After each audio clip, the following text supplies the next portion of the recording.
All right, let's jump right into today's explainer. We're looking at something that is absolutely fascinating, but yeah, definitely a bit unsettling. We're talking about the psychological arc of fear. Like, how does a totally normal, built-in biological baseline of fear get twisted into deep-rooted societal prejudice? To figure this out, we're going to use anti-Muslim bias as our main case study. It's a really clear way to understand the exact mechanics of this transformation and how, totally everyday people can sometimes be led down a pretty dark path. So, to kick things off, I want you to ask yourself a question. What if some of the hatred you see out there in the world isn't actually based on facts at all? It's a heavy question, right?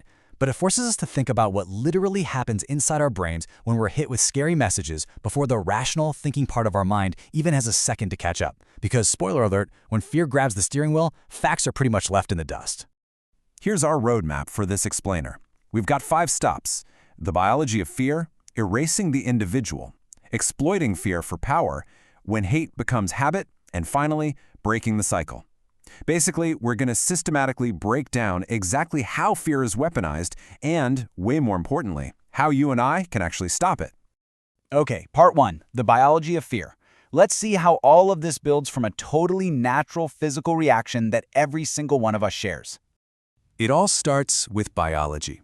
When your brain thinks you're in danger, your body just goes right into survival mode. Your heartbeat speeds up, your muscles get super tight, and you start feeling angry or nervous. You are literally ready to fight.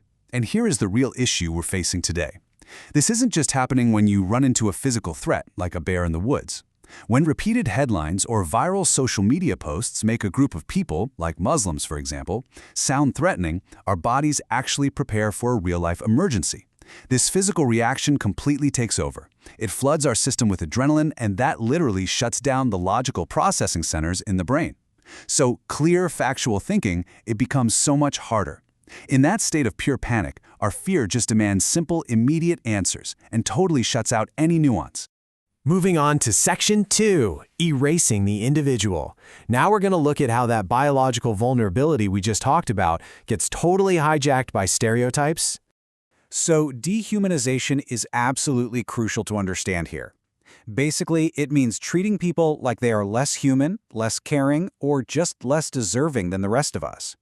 When a group is constantly painted as a threat, people actually stop seeing the individual. You stop seeing the doctor or the teacher or your next-door neighbor, and you just see this broad, faceless label. And once all those scary stories get permanently glued to that label, well, suddenly treating those specific individuals unfairly starts to seem perfectly acceptable to people, simply because that human connection has been totally cut off. And this whole mindset is fed by us versus them language. You know the phrases, those people don't belong here, or they're taking over, they're all dangerous, they hate our way of life. When leaders, or influencers, or media personalities just hammer this deeply dividing language over and over, a really dangerous shift happens in the listener. These messages actually start to feel completely true, just through the sheer force of repetition, regardless of what the actual facts are. Your brain literally gets used to the division, and it hardwires it as reality. Wild, right? All right, Section 3, exploiting fear for power. This brings us to the darker societal side of things, looking at how this generalized fear is deliberately used by people who want authority. Let's walk through this incredibly powerful historical playbook that leaders have used for ages to gain control. Step 1, make people afraid. Step 2, blame a very specific group for that danger. Step 3, promise that you are the only one who can defeat that group. Step 4, rake in the support and power from that promise. And then, Step 5, keep the fear alive so people stay dependent on you. This entire sequence works because of one simple psychological fact. When we are deeply, truly afraid, absolute certainty feels incredibly comforting to us, even if that certainty is completely built on a lie. We see this play out all the time today.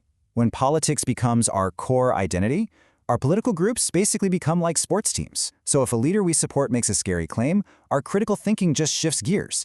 Instead of asking, wait, is this claim actually true? Our brain instantly goes on the defensive and thinks, are you attacking my team? This dynamic makes having an honest conversation or even questioning our own side incredibly difficult. Why? Because feeling like we belong to the group suddenly feels way more important than finding the objective truth.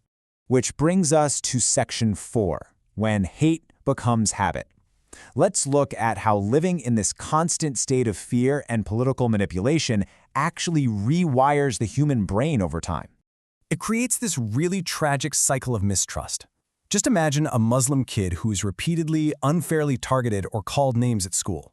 Naturally, that child and their family, they're going to become a lot less trusting of the authorities and the people around them, right? They pull back.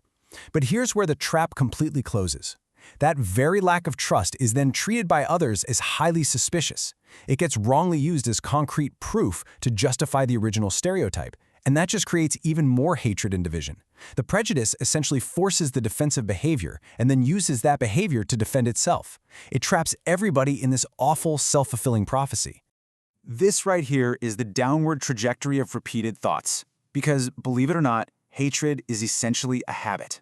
Your brain gets super familiar with the thoughts that you repeat every single day. So when someone is stuck in an echo chamber of fearful messages, their brain starts making this dangerous pattern completely automatic. What starts out as just a basic biological response of fear turns into suspicion. Then suspicion solidifies into prejudice. Prejudice leads to active discrimination. And ultimately, that discrimination can so easily grow into threats or even physical violence. Every repeated message just makes that next step down the ladder a little bit easier to take without a second thought.